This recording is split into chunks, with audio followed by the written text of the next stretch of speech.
Nerdentials podcast, starring your hosts, Joe Tweedy, Matthew Johnson, Nick Thomas, and Lynn Dudgeon.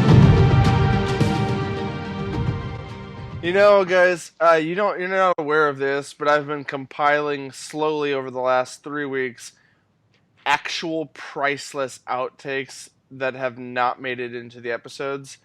And they will be complete surprises, because I have this habit, Matthew, hold on, I have this habit. I don't like this. Of finding funny moments in our podcast and just, leaving them in. I usually leave them in. Most of the humor that our listeners get, they get to experience it naturally, because I'm like, this is too good not to tell. But guess what? I've recently made an amendment to that situation. I have decided that we don't hide enough content from our viewers, that none of it is ever exciting. I can't make a gag reel if all the gags are already real. You catch my drift? Why did you choke on... You said gag. So I jokingly gagged. That was very... Anyway... You get what I'm saying, Matthew? I can't make what people in cinema call a gag reel, meaning flubs, fakes, mistakes, in a compilation. Right. I can't do that and have it be amazing if everyone has seen it in the actual show. This is true. There's two kinds of compilation videos, guys. There's the anniversary videos where I cut clips of things and you're like, that was a good episode. I remember that moment.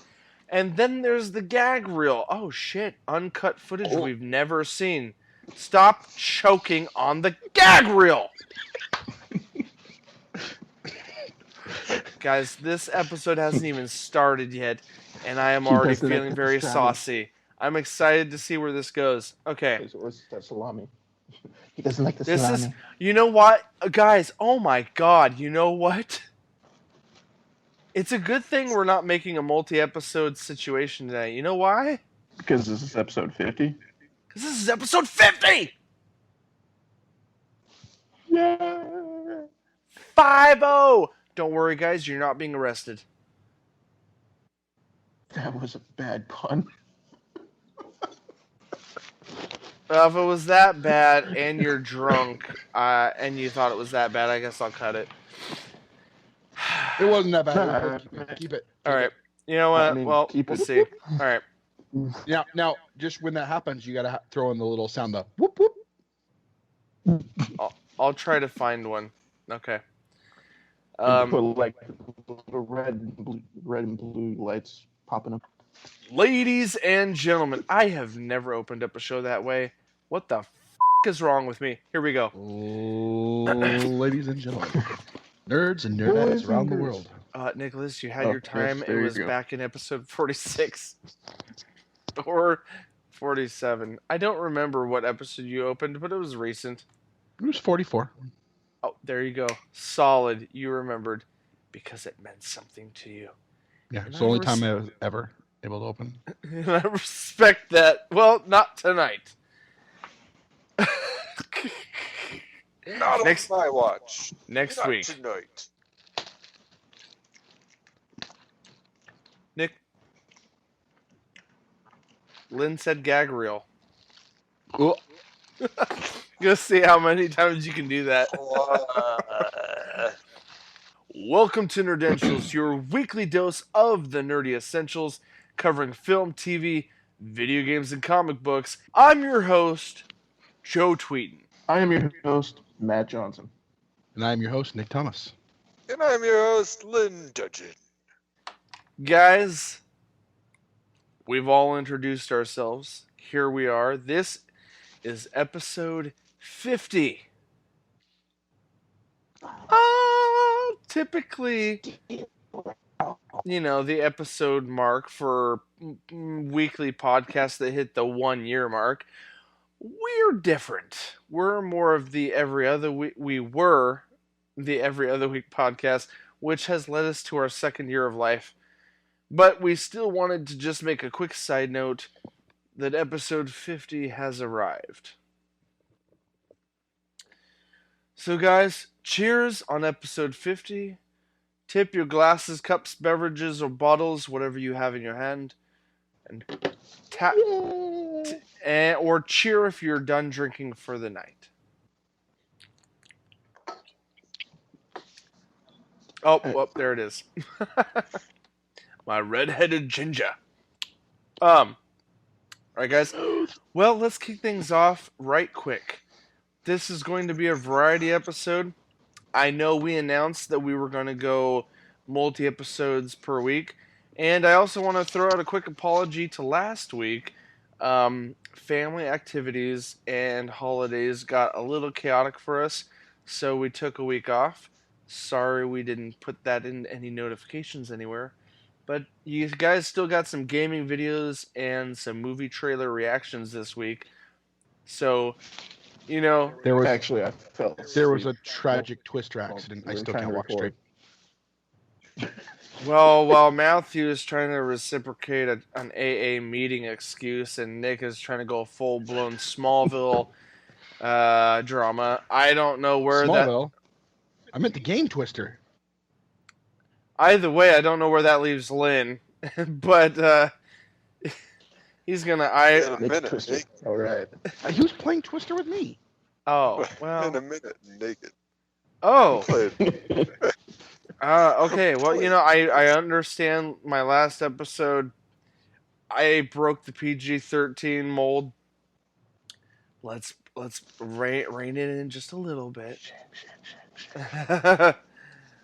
Anyway, where was I going?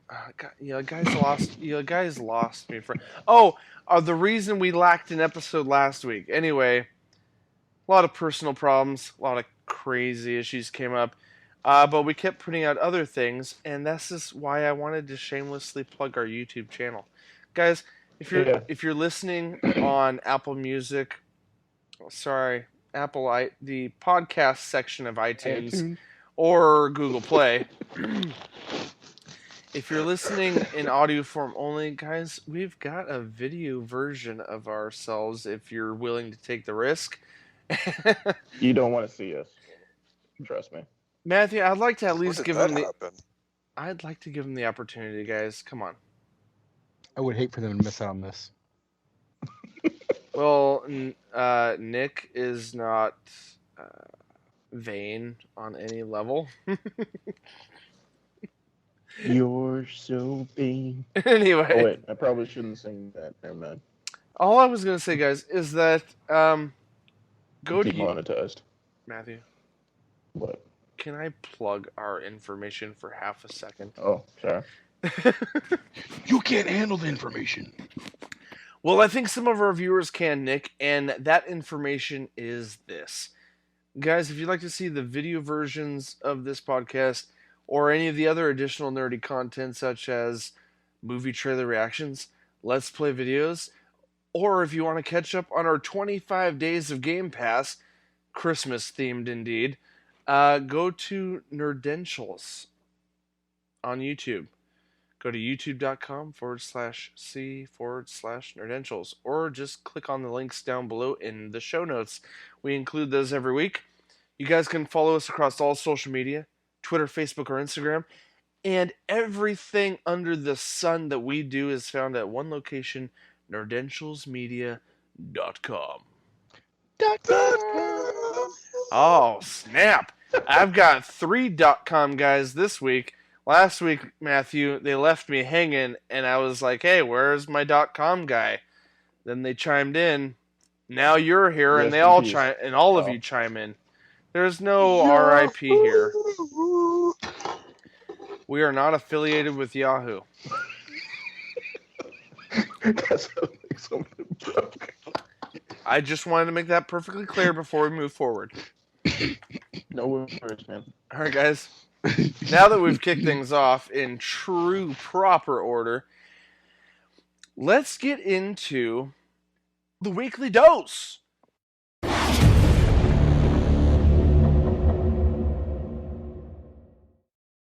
I'm trying to find news highlights that are not going to disrupt the deep dive conversation later.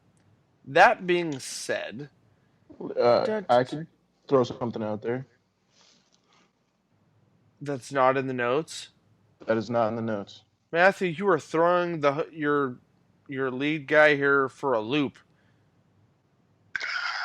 Game of the year. I'm willing to take a chance. Go for. Well, you want to jump into that as a news highlight? Go for it. Go ahead. That's fine. Everyone thought it was going to be Fortnite. No. Well, who the hell thought it was going to be Fortnite? All the teeny boppers that play it. Anyway, Only Matthew. Hold on, Matthew. Let me just clarify. Only the pre-adolescent little tykes thought that was going to amount to anything in the award show. Okay. Now, to be fair, Oh, I think us adults need to uninstall. Lynn, let me just hold on. I just want to interject. I think most of us adults knew that God of War, Spider-Man Into the Okay, you know I'm screwing Spider-Man. up already. But God of War, Spider-Man, and there was a couple others that were actually up for grabs for Game of the Year. Fortnite, we need to sanitize our tongues with acid for even saying that. Okay, now move on. I'm just saying there was actually a lot of votes. Hey, I'm not dismissing the Teeny Bopper Choice Awards, but this is video game awards. Okay. This is the Oscars of video games, Matthew. Well, They made another God of War? the Game of the Year is... Oh dear God, yes, but it's PlayStation, Nick. So of course you didn't know. And not that's important at actually that the Game of the Year is God of War. Well, I was gonna say let's let Matt talk for a second here. He's trying to tell us that the game you didn't know existed actually received the Game of the Year award. Mm-hmm. And Nick, I'm sorry we don't report on Sony stuff because there's only 25% of us actually touch Sony. Sorry, Lynn. And he's not actively playing some of these other things, so he doesn't really need it. He doesn't, not able to, I should say, talk on all of these different topics. I've kept up on what a lot of the industry has been saying about the recent God of War, and it is an incredible feat for what they put out there. Mm-hmm. It tells the story of a father-son relationship. It's also played out in a complete single shot, like a non-stop shot, dude. It goes from action to cinematics and back to action seamlessly. There is no cutaways in the entire game. Yes. And it's a full-blown open world. Just from what I've seen, my personal opinion, I haven't even gotten to play it, but based on what it's pulled off as far as its accolades are concerned, I can see why it won. I also can see why the Spider-Man game was being held up there too. I so badly want to play that, and it sucks I don't have a PlayStation purely because of that. I'm done talking about my opinion of the winnings. Nick, Lynn. I would say that God of War is better than Spider-Man. I would concur with that. Okay, answer me this real quick. The running discussion about it is not an argument of which is better, because I think most people are agree that God of War is better as far as it's the better game. But a lot of people are saying they had more fun, like just literal, actual, pure joy of just web slinging through an open world in Spider-Man. Yeah, you get burnt out in Spider-Man more than you do in God of War. I know. I'm not saying you won't get burned out on it. I'm just talking about just like the pure joy feeling of playing both games. One is held up in an artistic sense of being a masterpiece. The other one is being held up as being a flipping fun ride. that's not fun been for the pulled whole off. game. That's never been pulled off up to this point for a Spider-Man game. Period. That is true. The only thing that I have to say about the two of them is God of War didn't have DLC to make it better. But now, well, that could be a whole separate discussion because the only thing I was going to ask a question that would lead to further conversation. We are in a news section, so we are trying to kind of bullet point the news a little bit. I want to throw this out just for thought. It doesn't need to be a full-blown conversation, but the DLC just introduces more missions as far as to the best of my knowledge. It doesn't change the game, it just delivers more content to swim through. Am I correct? It tries to add on more content and playtime, whereas God of War didn't need to add the playtime. The playtime was already there. Yes. This is where And if this is where I'm saying there's a lot of arguments that can be made. Because, and True. you're very aware of the differences in the games. Because with God of War, once you do everything in the game, it's a complete experience. And I get that's what you're kind of leaning towards when you're saying that. It's a complete experience in its masterpiece, and that's why you can see why it would be Game of the Year over Spider-Man. I wasn't really defending it because I haven't played either, so I don't really have any ground to stand on with this. But I was just implying that a lot of people have praised Spider-Man for just making a superhero game fun to play. You know what I mean? Like the Arkham Asylum games made Batman fun to play in a video game because of the mechanics they implemented and the polish they gave it. These guys made Spider-Man fun to be Spider-Man, and it's very rare when it comes to superhero games to where you get like that much like smooth, fun entertainment. So like, is Spider-Man a masterpiece? Not even close. As far as what we're looking at for like, I mean, it is in certain respects, but what I mean is like, when we're looking at God of War and what they pulled off for story and character and just spectacle, that game, I agree, does deserve the Game of the Year. Sure.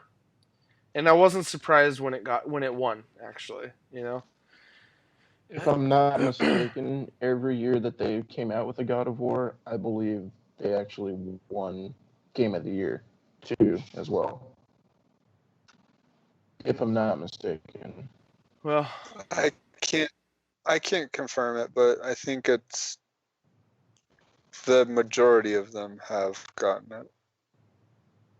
I know for a fact the first one did. I know the PSP one did not. No. It was fun to play. But anyway, continue on. Next bullet point. So, that was a headliner that was not in my notes, but thank you nonetheless, Matthew. Next highlight, guys, comes from our TV category, and more specifically, the streaming television category.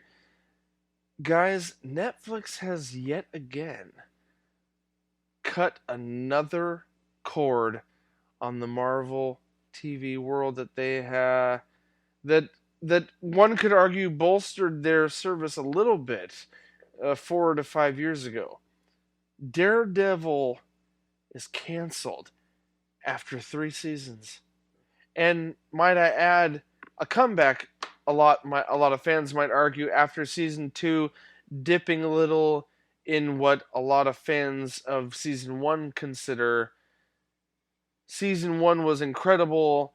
Fans were like, good, but not as good as season 1. And then season 3 kind of brought back a little bit of the magic. And according to some websites, now get this, Netflix absolutely does not disclose their numbers as far as like projections of how good things are doing, but there is a website out there that does pull from a wide range of sources online. And this source, we'll dig into it in another episode, but they claim that Daredevil is the 4th best TV series on Netflix up to this point. And Netflix still, after canceling Iron Fist Pulled the and cord. Luke Cage, pulled the plug on Daredevil. Probably for most of us, the last series we ever thought that they would cancel out of the Marvel original series. Now, I will divulge a little more information in a second, but guys, gut reactions to this. Matthew, I mean, Nick, sorry, I don't know. Go ahead, guys. go ahead, Nick. We knew it would happen as soon as Marvel started. Disney started talking about making their own streaming service. They were going to start pulling their plugs on everything. And even though they're good shows and they're making good money, Netflix doesn't want to deal with it, and it's not a healthy relationship between the two. And the fans get to suffer over it because we're going to lose great shows because they can't pull their heads out of their asses. Fair statements, However, Matthew. who's to say that on the Disney app or Disney stream that they don't bring them back at the points that they pulled from Netflix? Not everyone's going to pay for another app. So the people that can't afford to pay for more apps because people can't work together are going to get screwed out on it. Yeah, that's true. I've got Lit. kids, so I have some counterpoints to make. I would like Lynn's brief thought here, if he's got any for this. Balls. Ah, so straight to the point, Lynn. single word. Oh, I love it. I love it so much. Do you want to elaborate on balls? No. Nope. Donkey Fair enough. balls. Fair enough. Fair enough. Matthew? He Sorry. said balls. He said that was good. Balls. It was good. Fair enough. Okay. Let me throw a couple thoughts to you guys. Now, I completely agree with you, Nick, on the point on. Lynn, you want to elaborate on those balls? No, he said he was No, going to you catch. said you were So you sorry. were gonna throw some, and I was gonna catch. Sorry, your audio cut out, and all I saw you was palming something, and I wasn't sure if it was balls or if you were just saying you're gonna catch what I'm gonna throw. Okay, I'm Balls. I'm picking up what you're throwing down verbally. Here we go. You got to learn the couple balls. Yes, it's true. Nicholas, I agree with your sentiments on the idea that Disney's making a streaming service, and there's that possibility. And yes, if that were true, if that was a thing that was happening, yes, the whole argument of, dude, I'm tired of paying for more and more services. I agree. I understand that. I completely agree. Now, I don't have the articles pulled up as far as quotes go. But guys, trust me when I say this. My sources reign true. I have read from the horse's mouth, literally, the people running the show behind these Netflix original series and Disney, that some big people have said they're sad to see Daredevil go. I think the quote was, but don't worry, he'll live on in other interpretations someday. I'm not quoting that completely correctly, but basically the guys that the shows that were canceled, the shows that have been canceled so far, those actors are out of a job. They are not going to be brought back in some pickup reinterpretation. The reason being, I don't know if it was Netflix or someone else that quoted this, but after they were canceled, it was clarified those shows, the current seasons on Netflix, will live on and continue to be available on Netflix, and this is an exact quote, for years to come. Meaning, the contract they wrote up with Disney gave them the rights because they co-produced. Netflix funded this shit. Netflix paid for those shows to be made, and they were owned by Disney. So the agreement in the contracts that were made is, and here's the thing, Disney didn't cancel them. Disney did not cancel them. Netflix has 100% rights to those shows, and they chose to cancel them. Yes, speculation is very clear that with the new Disney streaming service, that would be a huge competitive.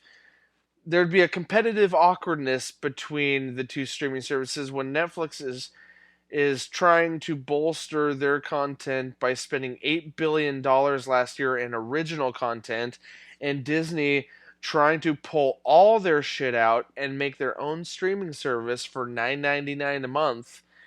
And Disney is pumping out millions of dollars into original content by currently working on two, we talked about this in previous episodes, two fully confirmed original live action Star Wars shows, The Mandalorian and some weird thriller spy show based on the stories leading up to Rogue One.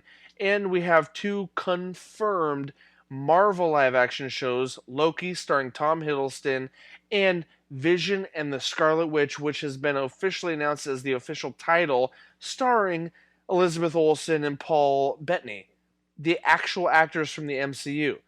Disney is pouring a shit ton of money into these live action shows.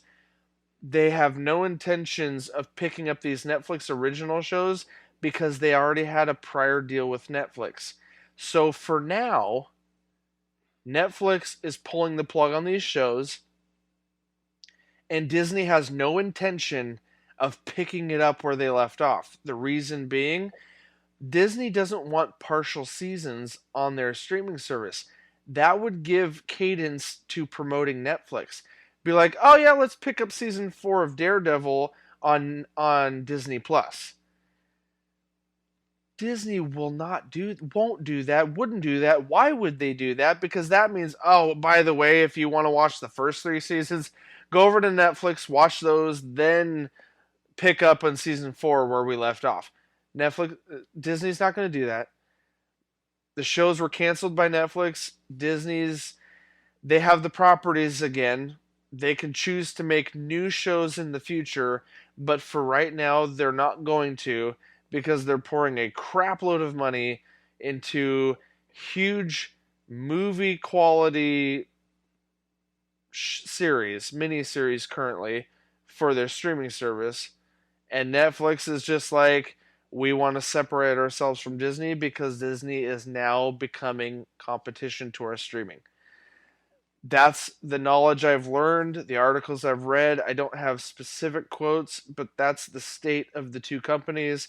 And that's why we're losing these huge shows. It's not because they're underperforming by any means. It's because Netflix is like... And also, if you guys read any of the articles about The Punisher, the showrunners for The Punisher had already come up with a few scripts, like running scripts for the next season. Not Punisher, sorry. Luke Cage. Total mistake. Luke Cage. Before it got canceled, they had running scripts for a season 3 of Luke Cage, and Netflix themselves didn't like the direction it was going in. So, for the awkward relationship that Disney and Netflix now have, and creative differences have all culminated into them being like, we're gonna just slowly start bleeding these out and getting rid of them. Anyway, that's all I know, guys. Any accenting thoughts you want to share on what I've just shared with you guys? Make sense? What's going on? Yeah, it makes sense. It just sucks. I agree. As Lynn says, balls. Balls is the theme of this news. And it's all about the money. Now, Jessica Jones, season 3 is still coming because they need to finish production.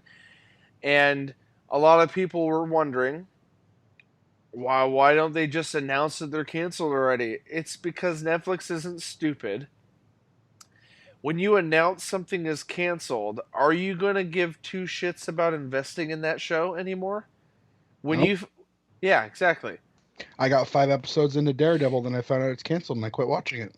And I'm not going to finish it. There's no point. Exactly. I will, because I watched all of season 1, and I want to see. Here's the thing. They produced 3 full seasons.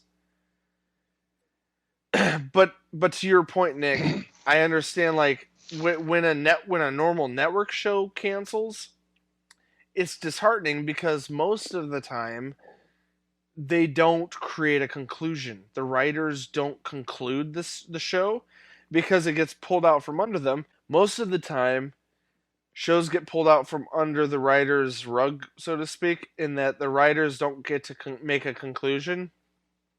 So it makes the investment painful, right, Matt?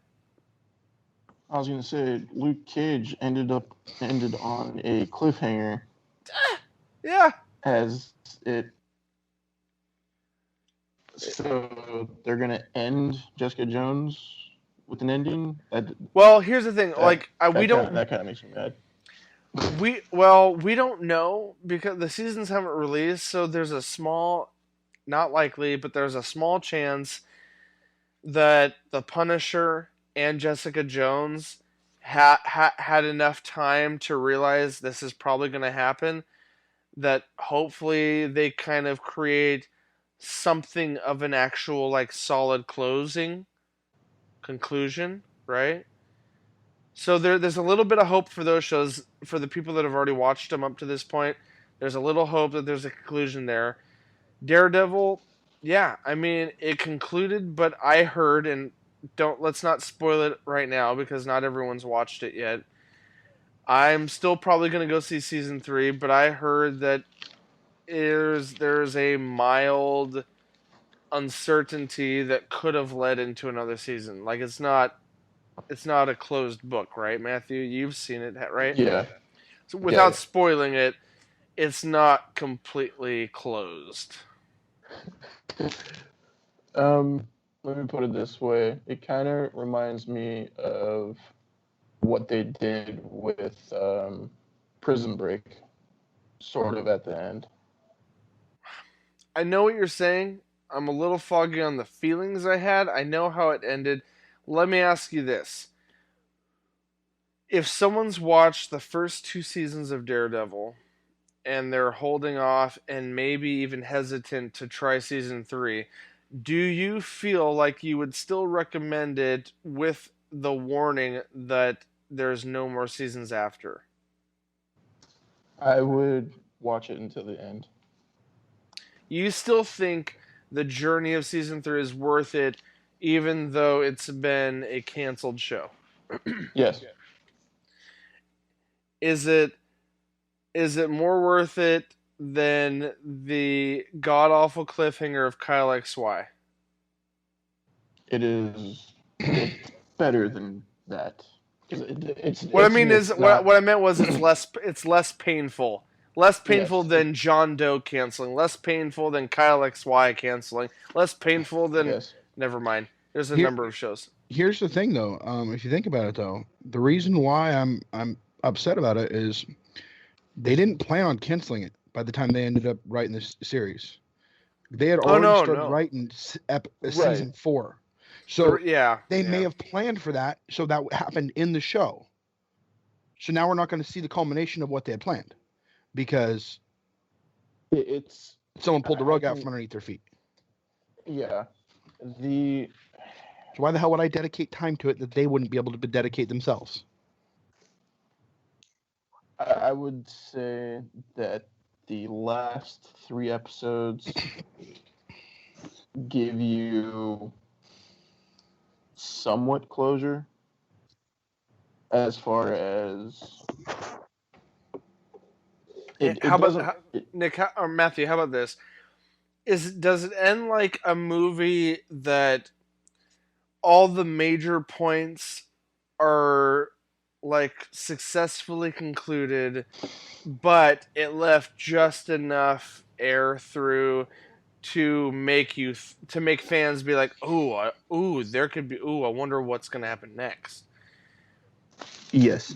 But it doesn't ruin the experience of the rest of the season.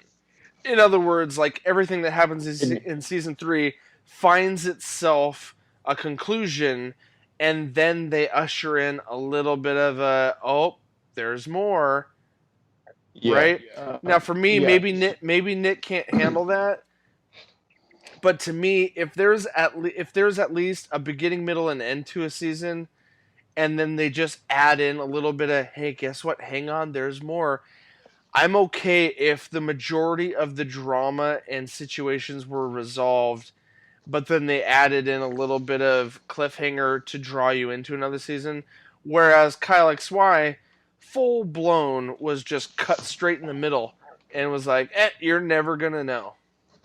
Yeah. It doesn't do that, and basically, and it doesn't show like they pushed everything out. Like there is a lot of things going on, but it doesn't. It's made in a way that it's not setting you up to be like, well, crap. Like you're gonna feel crappy at the end because it obviously is the last season, but at the same time, you're going to see things that character-wise, some questions will be answered. yes, Like the big ones for that season, at least. Right. and it does take off from season 2. So okay, I'm asking for 2 reasons. One, I'm asking you guys these opinions for our listeners who haven't jumped in at all, and I'm also asking for myself, who is one of the only Nerdentials hosts to lay claim to being like I lied through my teeth in year 1 of Nerdentials. I am so behind on the CW. I am so behind on Marvel that and all of you guys know up to this point, last few weeks, I've been reviewing old seasons of these different shows because I desperately do want to catch up on some of them. With Marvel, I still will watch them because of the high accolades, the ratings that they were given, and the fan praise that these seasons were given. I want to see the quality that the writers injected into it, even though I know they've been canceled. Like right now, oh my god, I am enjoying Jessica Jones. it's a good series. It's a very different, it's not your typical superhero show. It's very different. We'll touch that later on in our review section, but my point being is, like, with the CW, Warner Brothers and CW are on fire right now going into the seasons they're currently in. And I'm so upset that I am 300 episodes behind on all the shows because the Elseworlds crossover is happening right now, or did happen, and I couldn't watch any of it, and I've seen posters, and because of what we're involved with, being a show that talks about topical news, I listened to other podcasts and I've read other news, so I don't know any spoilers yet, but I know what I've seen in posters. Yeah, I think I got about 150 hours of free time that I can pump into the CW.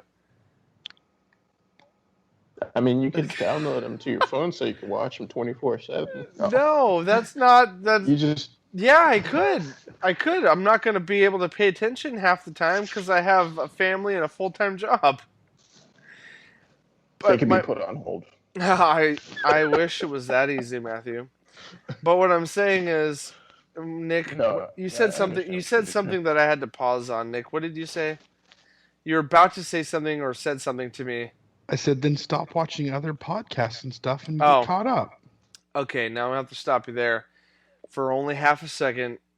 May leave this in or not, but I listen to other podcasts for 2 reasons. One, self-improvement.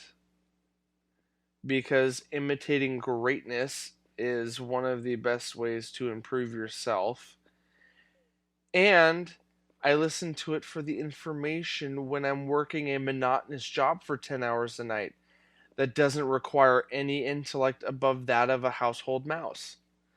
So my point being is, I have earbuds in, I'm working a warehouse job that doesn't require a whole lot of intelligence. Might as well fill my brain with future show notes because I don't know if anyone else is going to. Oh, just kidding. I'm not. That was me throwing the rest of the team under the bus here. I'm joking. I know all of us have different busy adult lives outside of this show. I should press this red button right now. Matthew, hold in tight. Let's move forward. That was a tangent. I apologize. No, you're fine. But Nick was passionately accurate in saying stop wasting time on certain things and focus on this. But I do listen to other podcasts for a reason. Guys, I had nothing else for TV news. I guess we. And the gaming stuff is more of just a topic in itself. It's not necessarily newsworthy. So that's good. Guys, all right, here we go.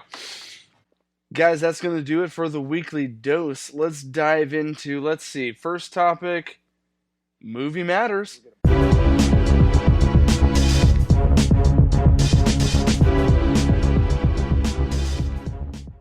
Guys, welcome to Movie Matters. The reason it matters is because a huge teaser, 2.5 minutes worth of teasing, dropped on our doorsteps in the wee hours of the morning because the Russo brothers thought that would be a great joke to play on all of us. And he was so mad when I us sent it to on him. the East Coast. What?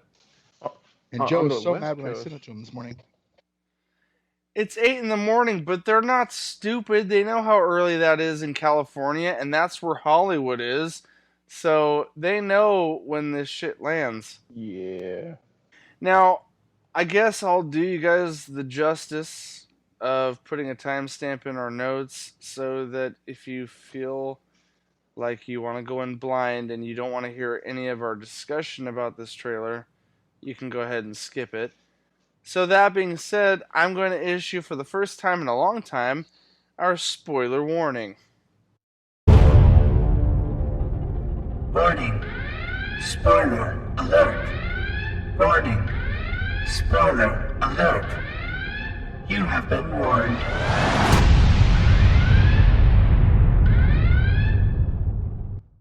So guys, the trailer dropped finally this morning. You've been given the spoiler warning, so we're not going to hold back. We're going to discuss it completely.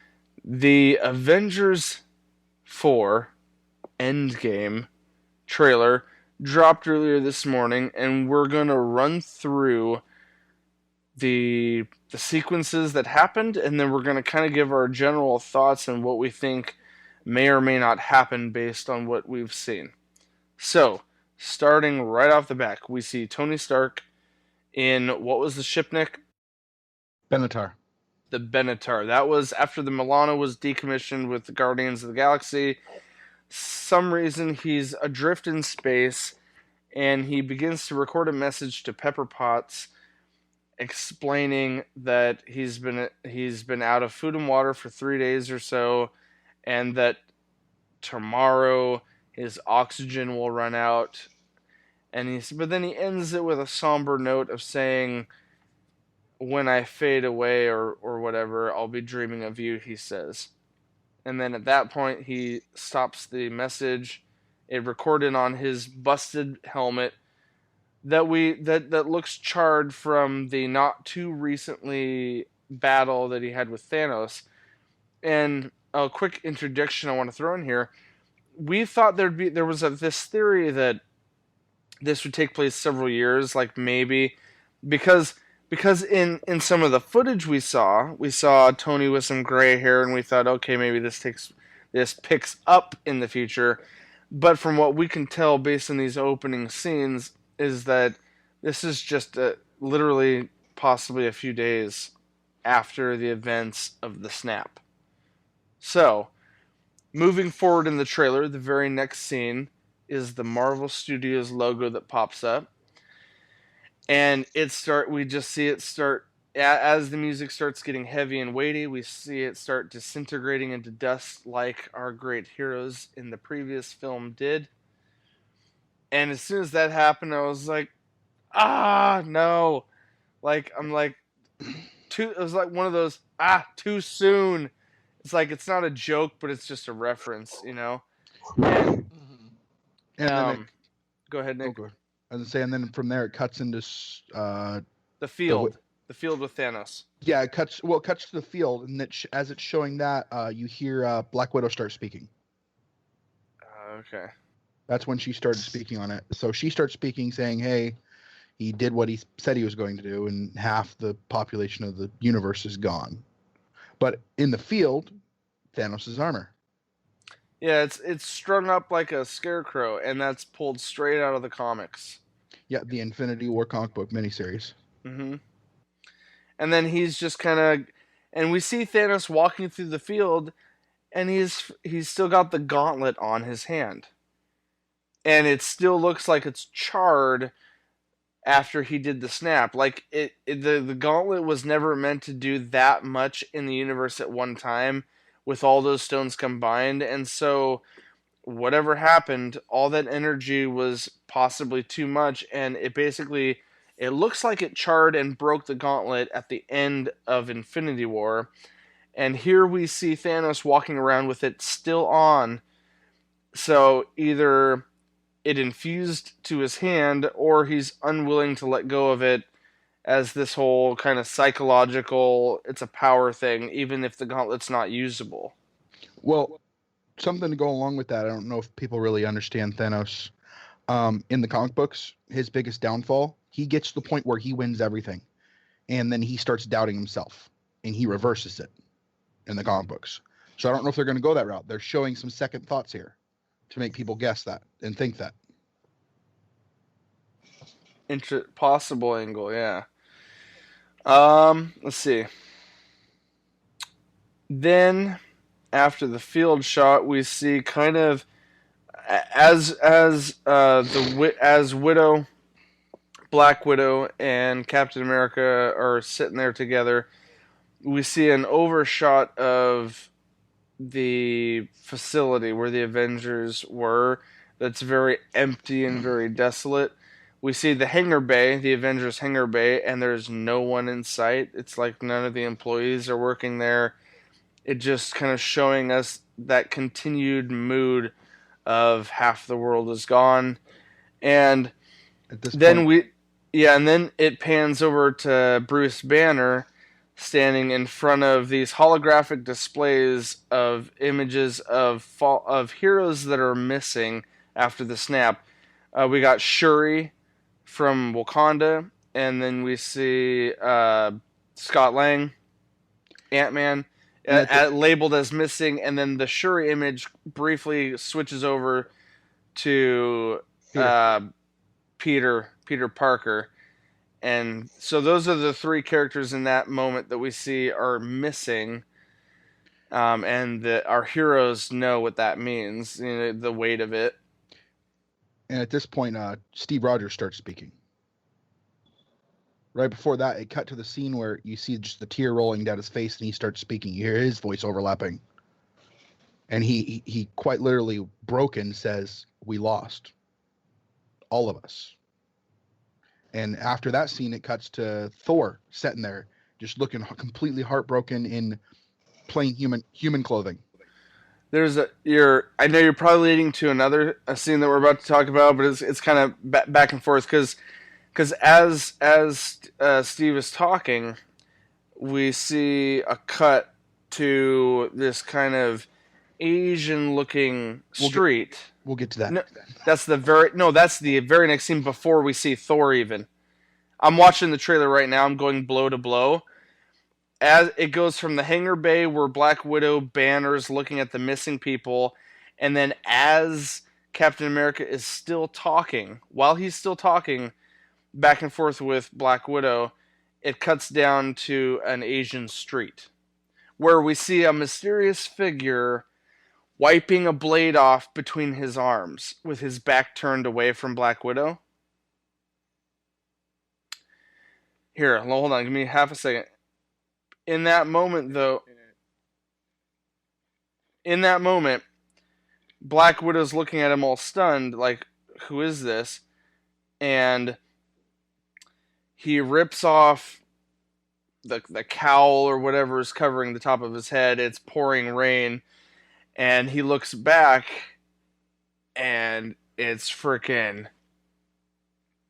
Nick, are you unwilling to jump to this point yet? Or do you think I'm incorrect on the... I'm just no, I was actually watching it specifically for something, because it's something very important is said at that point, because he goes, we lost all of us. You see Thor sitting there, and then it says, right as it shows Thor, he goes, we lost friends, and you see Thor downhearted, and it says we lost family, and at the point it says we lost family, you see the ninja wiping the blade off of the sword. Oh, sorry. I'm I thinking, missed the Thor scene. Okay. Yeah, so I think that's portraying to that the snap took Clint Barton's family away, and that's why he's now the Ronin. And for those not in the know, that's Hawkeye has returned finally. And remember, if you guys remember, in the last Avengers movie, he had retired from being a Hawkeye and went back to be with his family, and he was MIA throughout the entire movie of Infinity War. Now, in the comics, Nick, as you're more aware of this than me, the thing that drove him to come out as Ronin the Assassin, it was the loss of his family. Yep. And so they're directly pulling that motivation from the comics. And we don't know if that's exactly what happened, but it's a huge guess that the snap took his family, if not all his family, because he had 2 kids and a wife. I just got to say, though, if you look at that armor that he's wearing, I like what they did with it. You got the gold and the black on the armband. You see the gold trim on the back of the black hood. They're trying to stick to the comic books, and it's uplifting that they're trying to do that. Yeah, I like that they're doing that. Yeah, it's a solid callback.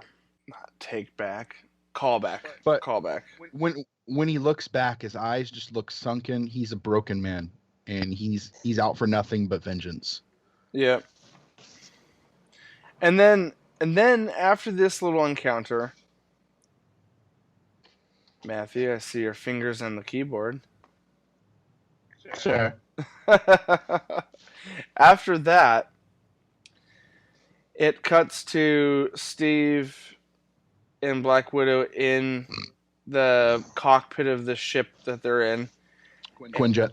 And Steve is looking down at a locket with the picture of Peggy Carter in it.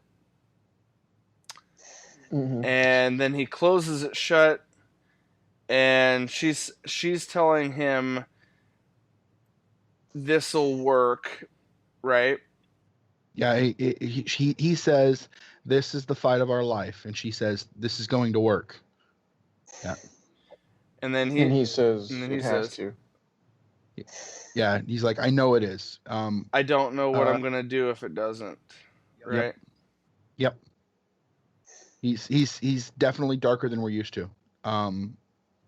We're kind of used to him kind of being the uplifted person, kind of like, hey guys, come on, let's do this. Well, yeah, the optimistic. But then he's kind of been back and forth because he went from Boy Scout, but in the last 2 movies he did kind of with the beard and everything kind of pull a nomad, like a very I'm angry against the government and what they're doing and everything about that, right? And now he's gone back to the clean-shaven Boy Scout who misses, like, clearly he's looking at his lost love from a man out of time, and all of that's very interesting. And then, so let's move forward through the rest of the trailer. So what happens right after that is finally we get the big Avengers A symbol pulling back, like reconnecting itself, its pieces that are broken, and we get the Endgame subtitle unfolds before us.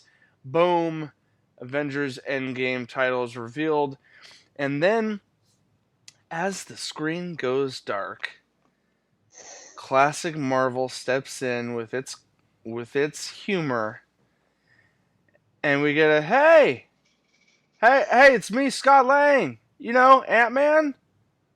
Hey guys, I know we met a few years ago, Yeah, I was there and that back in New York, grew up like really big and I got really in big, Germany. right? And I then know you know Ant-Man. and then Steve is looking at this camera footage on screen, and he's like, "Is this an old video?" And then Black Widow doesn't say anything right away, and then she goes, "It's the front door." And then Scott Lang goes, "Hey, can you buzz me in?" And that's the end of the trailer, leaving you to wonder how's he like. So now, anyone that hadn't watched the Ant-Man and the Wasp movie, there's an end credit scene where Scott Lang is trapped in the quantum realm, just like Vanna Dyne, right? What's her name? Did I say that right? Hank Pym's love life, who got lost from the first movie of Ant-Man, she had been lost in the quantum realm. Anyway, Scott Lang was lost in the quantum realm in an after credits scene at the end of Ant-Man and Wasp. So all Marvel fans are like, okay, well, he's missing, and he probably survived the snap because of that. because anyone that's aware of the quantum realm knows it's outside of all space and time. The physics don't exist it's not part of the regular universe. Meaning Thanos' snap only affected what it can control within the universe, and because the quantum realm exists outside of that, I'm doing air quotes, guys, that Scott Lang was probably free and clear from disappearing because of that. Now, there's a couple questions here to unpack. One, how the hell did he get out of the quantum zone, if that's truly what happened? And two, is this old footage or not? Because Marvel and the Russo brothers are really good at screwing with us in trailers, and they're really good at lying to our faces directly. Think about this. The number of stones in Thanos' gauntlet in the trailer, there were only 2. When the movie started, there were more. It was not accurate. That was lied. The eye patch over Thor.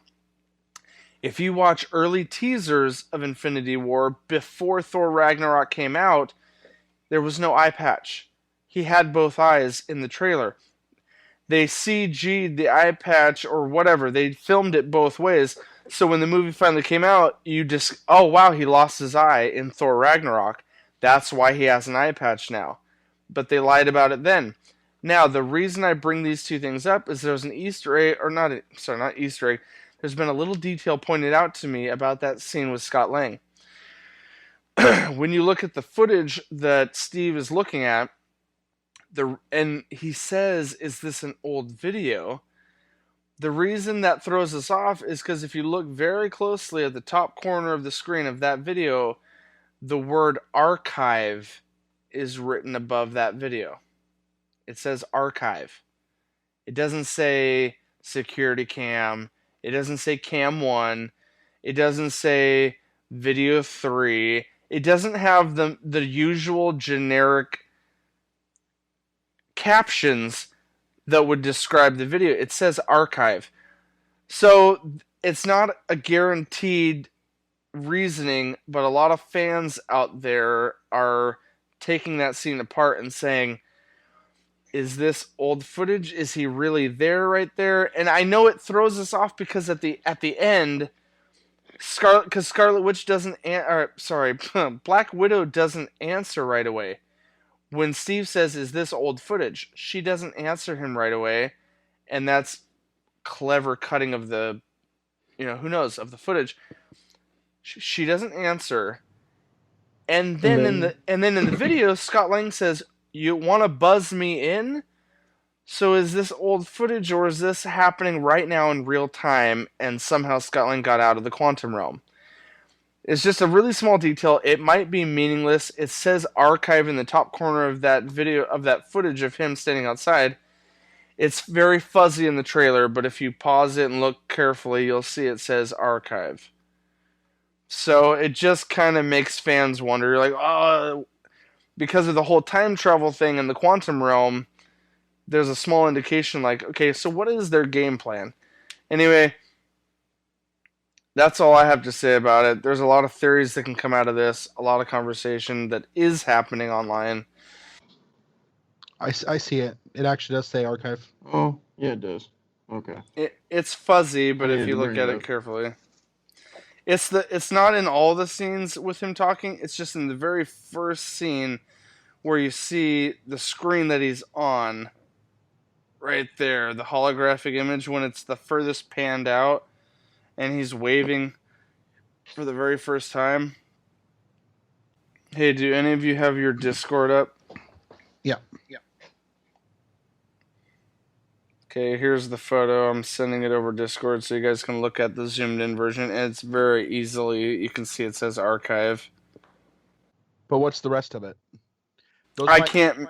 What I'm thinking those might be settings you could do, like start something or archive. And the middle one is what's doing. Yeah, I'm not sure what else it says there. It might say Stark though, because isn't that owned by Stark? The other part of this whole thing, regardless of what we're seeing on screen, is the words he's saying though. He said, "Remember, I met you a few years ago, and I got huge when he became Giant Man. It's when they introduced Spider-Man. It was during Captain America's Civil War." Yeah. So, Captain America's Civil War, there's a small possibility maybe he ran to meet up with them before Thanos, before Infinity War happened. Because isn't Infinity War supposed to be 6 to 8 years down in the future, or at least from the first Avengers movie? So there's some weird time. There is some weird like time gap of when this could be him coming up to the door to say hi to them versus the real time. Or anyway, anyway, let's let's dive into theories another time.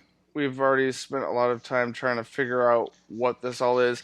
I will say this: the Russo brothers accomplished one job for sure, and that was to stir up fan conversation.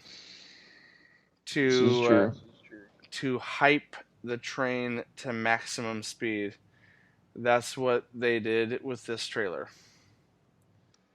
And that's what they've done every time with these last couple Marvel trailers for these movies. Put in these tiny little things to get us talking about it and crazy theories, right? So, alright. Overall, feelings and opinions. I mean, without all the jargon we just covered, how do you guys feel? Where is your level of hype for this film compared to Infinity War? Let's start there. Just as hyped, because I look at them as the same movie. Fair enough.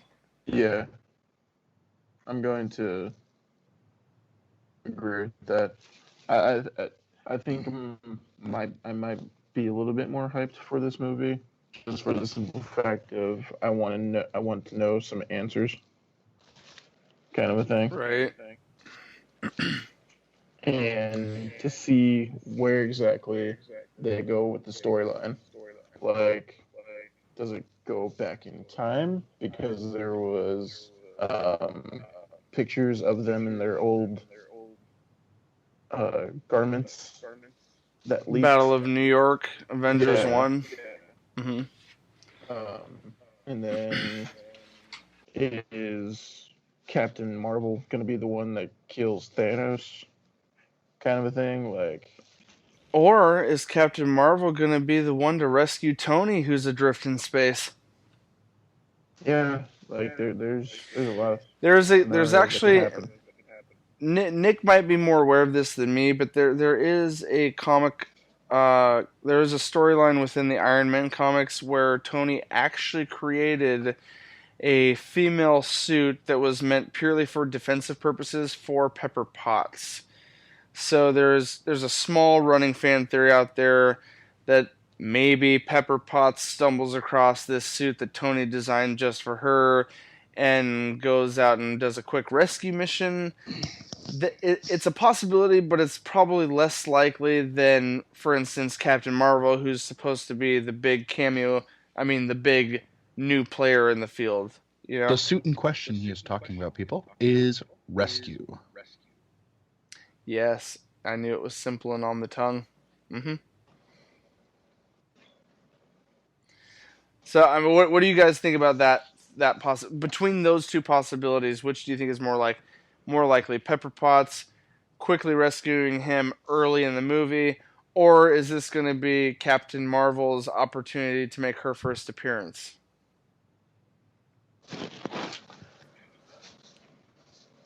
I'm gonna say it's gonna be Captain Marvel.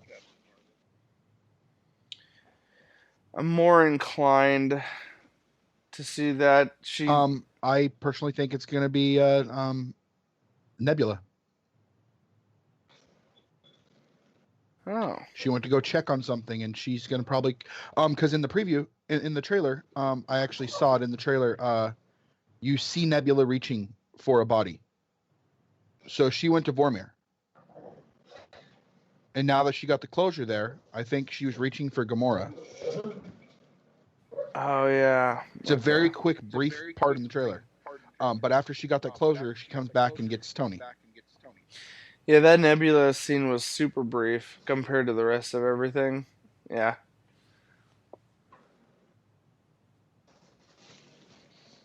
Well, either way, did we kind of conclude everything for that? I feel like I'm drifting a little bit on that trailer. You're always drifting. You know what? Stop it. Okay.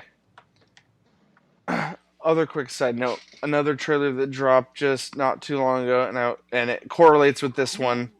Yeah, that scene with Nebula, she's in the original ship.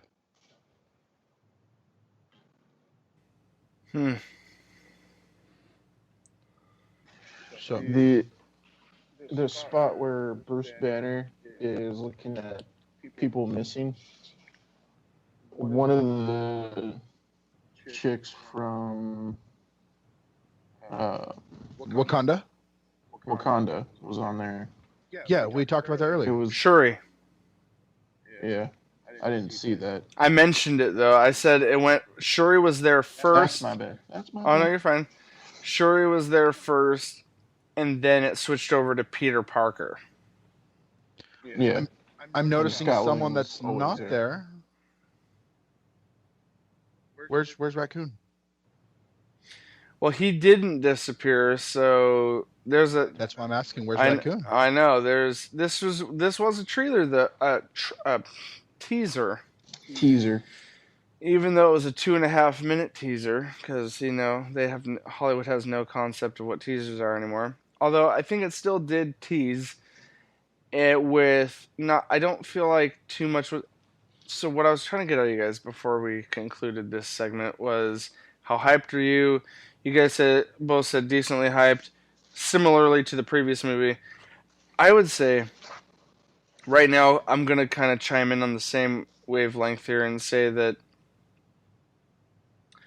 I am similarly hyped to the previous one because, which is saying a lot because we had years of build-up leading to Infinity War, so there was a lot of hype there.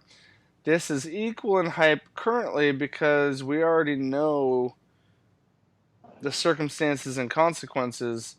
Now we're waiting to see where it goes from there, and I feel like this has a huge chance of outdoing the first one, and I feel like the next trailer we see will hype us even further. Well, I think it's only going to outdo the first one because of one sheer fact. Because of the first one? They can only go up. Because Yeah. no, I'm not saying the No, first one yeah, was yeah. bad. No, because of how I'm it saying ended. People like happy endings by nature, and the fact that their whole cinematic universe of their superheroes got crushed and defeated, they're gonna come back. They're gonna come back with a vengeance and hand it to Thanos, and it's gonna get people hyped over it, Yes. and they're gonna walk out of there like, yes. Totally agree. But then I think there's going to be one or two heart-wrenching, like, oh my god, that didn't just happen, because we have to lose someone in some sort of finality to make this wrap up. Yeah, okay. Because That they are you're going to be just kidding. passing it to the next generation of superheroes. Because we do know that people's contracts have ended. Yep. Well, that just goes along with maybe the body that Nebula reaches for is actually what's his face? Tony Stark, not Gamora on the ship. But the ship she was on was the original one.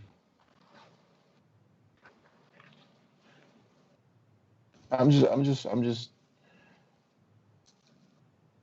yeah. Anyway, guys. Because there is supposed to be like 3 of the big main people that aren't coming back. Well. Be killed off or possibly just run away. I don't know. It's all speculations. We will find out when Avengers Endgame comes out. Lots of speculation until the end of April. Because that's when Which, we're by the going to way, get it. is both mine and Nick's birthday month. Hashtag truth. No, but, So, my question to everybody would be, do we think that Selvig is still alive? who? Selvig? That sounds like our, that sounds AKA like the guy that that sounds like a heavy pull. Loki took control of, essentially, back in the Avengers. Eric With Selvig, yes, Eric Selvig. Sorry. the professor. He's in all the Thor movies, and it just makes me wonder. I don't know. Sorry. Alright, guys, now that we have unpacked most of that trailer to the best of our abilities, I'm going to just have to end us there for now. In case you guys were wondering, or especially if you're on YouTube watching, Lynn disappeared. Bless his heart. It was a little late in the night. I think we lost him either to a dead phone or sleep. Not sure which. Probably both. Or both. We'll ask him next week. That being said, so we covered a little bit of movie news, a little bit of TV news, and we talked about Avengers Endgame, the trailer that finally dropped. That being said, guys, next week we'll have a lot more nerdy things to chat over. We'll do a little bit of gaming conversation next time. Thank you for joining us on episode 50. Quick plug, you guys know where all our usual stuff is, but if this is your first time joining us and you've made it to the end, like I said before, guys, you are worthy. You are Worthy a of- true all-star. Worthy of what? I'm not sure. Of watching the next episode. That being said, the one place you can find absolutely everything is going to the website, Nerdentialsmedia.com. That's right, folks, Nerdentialsmedia.com. All your favorite nerdy content can be found there. Well, as Nick straightens out his bottle collection, that'll have to do it for tonight, guys. For me, Nick, Lynn, who's now gone, and Matthew. This has been your Nerdy Essentials. As always, nerds, we'll see you on the other side.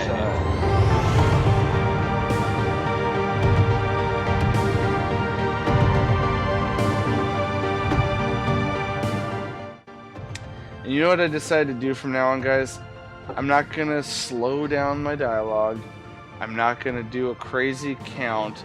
I'm going to wait 1 second and then just deliver it straightforward.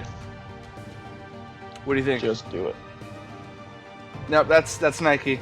No, Sorry. It's Shia We LaBeouf. can't- Just do it. What's Nike? Just do it. What? Matthew? You do you, boo.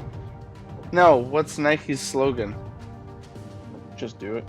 That's what I thought. You coming in here with Shia LaBeouf my ass, Nicholas?